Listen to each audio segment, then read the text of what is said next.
देख लो कहाँ कैसा आती जगह क्या हो गया हाँ हो गया चालू। जाओ बैठे हो तो बैठे रहो।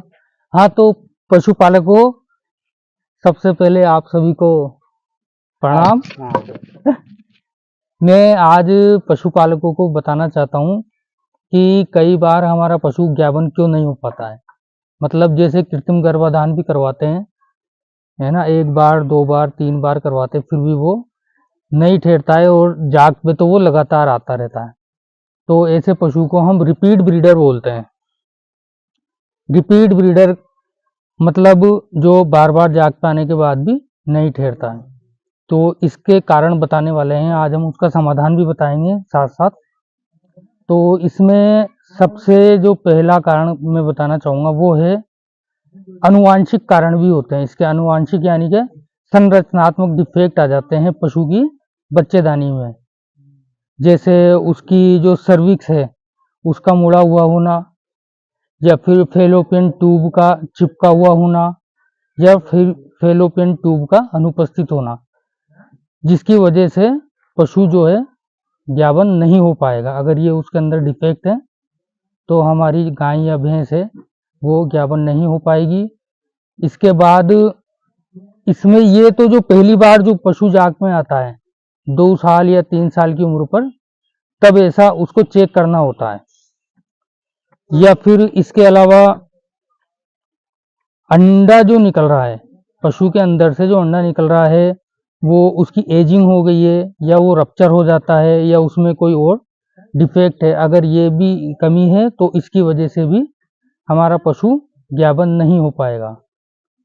इसके अलावा अगर जो हम बीज डाल रहे हैं, है ना, उसके अंदर शुक्राणु होते हैं। शुक्राणु में अगर डेग्ड स्पर्म है या नोब्ड स्पर्म है, मतलब शुक्राणु में भी कोई कमी है संरचनात्मक, तो भी हमारा पशु ज्ञापन नहीं हो पाएगा।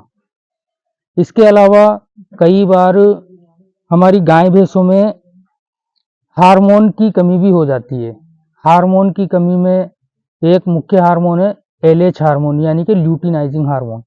अगर हमारी गाय भैंस में इसकी कमी होती है तो या तो जब पशु हमारा जाग पे आता है तो या तो अंडा नहीं निकल पाता है एलएच की कमी से, तो ये हमारा पशु ज्ञापन नहीं हो पाएगा।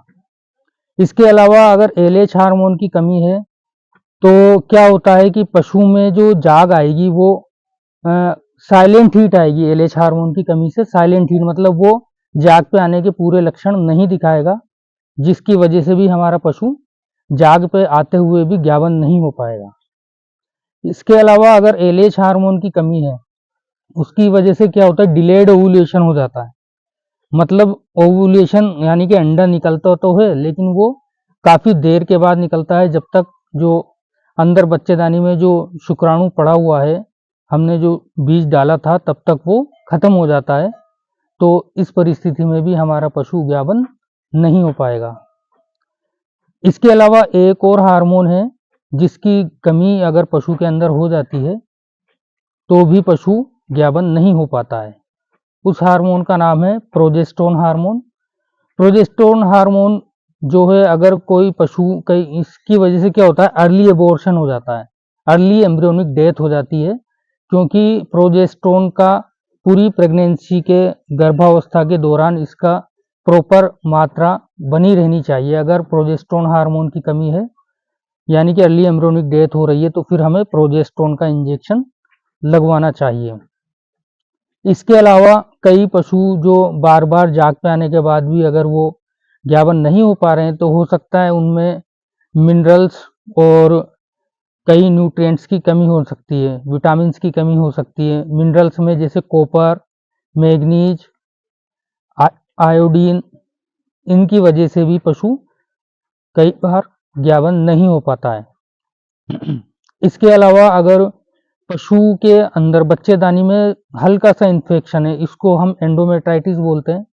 ये हमें अगर इसका पता नहीं लग पा रहा है और हम अगर बार बार उस पशु को ज्ञापन करवाने की कोशिश कर रहे हैं तो भी हमारा पशु ज्ञापन नहीं हो पाएगा।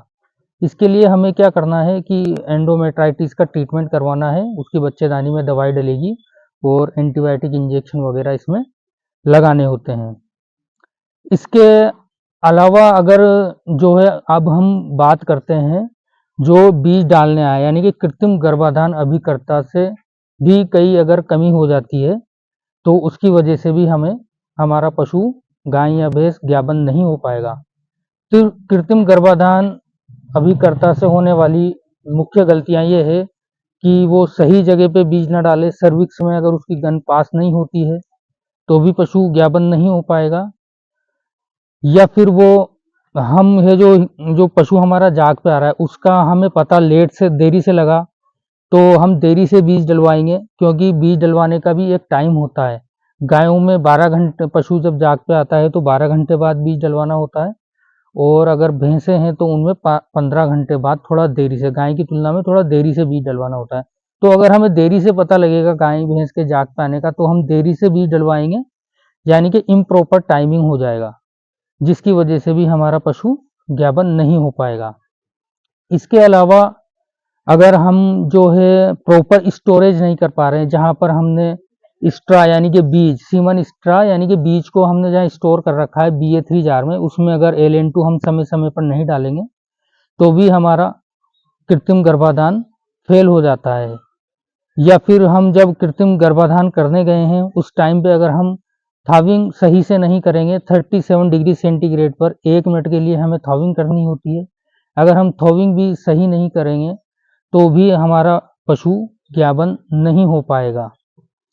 ये छोटी छोटी जानकारियां थी जो हम पशुपालकों को देना चाहते थे। अगर आप इन सभी ये बहुत सारे कारण होते हैं, कई बार हमसे पशुपालक ये पूछते रहते हैं, डॉक्टर साहब मैंने 3 बार कृत्रिम गर्भाधान करवा लिया है, हमारी गाय भैंस ठहरती नहीं है। तो इसमें बहुत सारे कारण होते हैं जिनकी वजह से पशु ज्ञापन नहीं हो पाता है। अब इसमें धन्यवाद।